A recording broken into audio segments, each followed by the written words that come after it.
Jaleel Khan బీకాంలో physics మంత్రి chance miss చేసింది.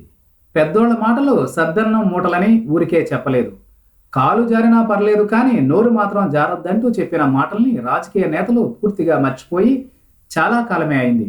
అసలు రాజకీయం, అందులోనూ దూకుడు పాలిటిక్స్ జోరుగా సాగుతున్న వేళ ఇష్టం వచ్చినట్లుగా మాట్లాడడం నేతలకు అలవాటైంది.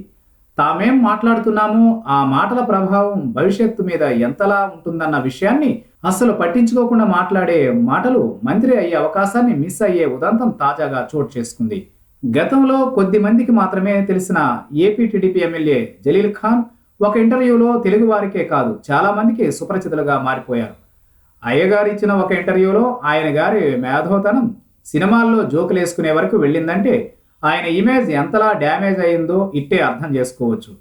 తాను బీకాంలో ఫిజిక్స్ చదివానంటూ ఒక ఇంటర్వ్యూలో ధీమాగా చెప్పిన ఎపిసోడ్ నవ్వడం తెలియని వారు సైతం పడి నవ్వేలా చేసిన పరిస్థితి. అయ్యగారి మేధోతనానికి అందరూ అవాక్కయ్యే పరిస్థితి. తాను డిగ్రీ చేసినట్లుగా ఆయన చెప్పిన మాటలకు డిగ్రీ చదివినోళ్ళు, చదవాలనుకునేవారు కాస్త ఆలోచనలో పడే దుస్థితి.